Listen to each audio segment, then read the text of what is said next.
The year was 1963. A man stood on the steps of the Lincoln Memorial in Washington, D.C. Before him, over 250,000 people, black, white, young, old, all gathered to hear his voice. And with a rhythm like a preacher and a fire like a prophet, he said, "I have a dream." Those words became immortal. But behind that dream was blood, fear, struggle, and sacrifice. This is the story of Martin Luther King Jr. and the Civil Rights Movement, a movement that shook America to its core and forever changed the world. In the 1950s, America was called the land of the free. But for millions of black Americans, freedom was a cruel illusion. In the South, segregation ruled daily life. Separate schools, separate buses, separate bathrooms, signs that read, "Whites only." It wasn't just separation, it was humiliation. African Americans were second-class citizens in their own country. But change was coming. Martin Luther King Jr. was a young Baptist preacher from Atlanta, Georgia. Educated, passionate, and deeply rooted in faith. He believed in something radical for his time, that hate could be defeated not with violence, but with love. In 1955, when Rosa Parks refused to give up her seat on a Montgomery bus, King was chosen to lead the protest. The Montgomery bus boycott lasted over a year. Buses rolled half empty. People walked for miles. Finally, the Supreme Court ruled segregation on buses unconstitutional. It was a victory, and King had become the face of a movement. But victory did not come easy.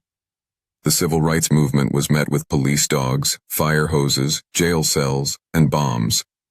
King himself was arrested dozens of times. His home was bombed, his life threatened constantly. Yet, he refused to respond with hate.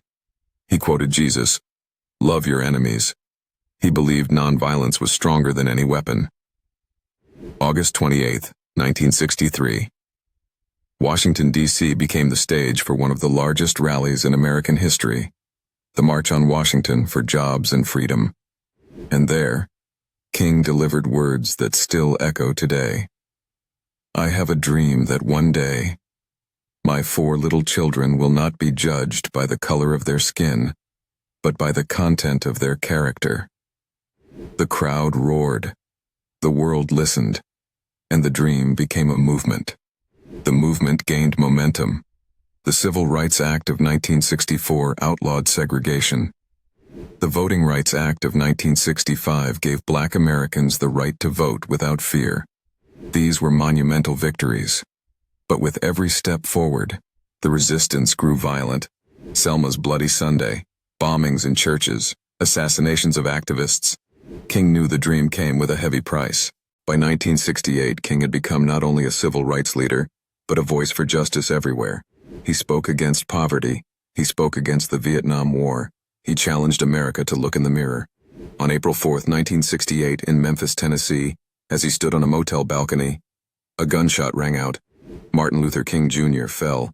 He was only 39 years old. The world wept. The dreamer was gone. But a dream cannot be killed by a bullet. King's voice still thunders through history. His dream still breathes in every fight for justice, in every march for equality, in every voice that dares to say, "We will not be silent." Today, Martin Luther King Jr. is remembered not just as a man, but as a movement. A reminder that love is stronger than hate, that courage is stronger than fear, and that one dream can change the world. Martin Luther King Jr. dreamed of a better America. And though his life was cut short, his dream still challenges us today. The question is, will we carry it forward? Don't let his story end here. Hit subscribe so we can keep telling the stories that shaped our world. Smash that like button, because the more this spreads, the louder his dream becomes. Comment below, what does "I have a dream" mean to you today? And share this video so the dream lives on, not just in history books, but in hearts across the world. Subscribe, like, comment, share. Together, we keep the dream alive.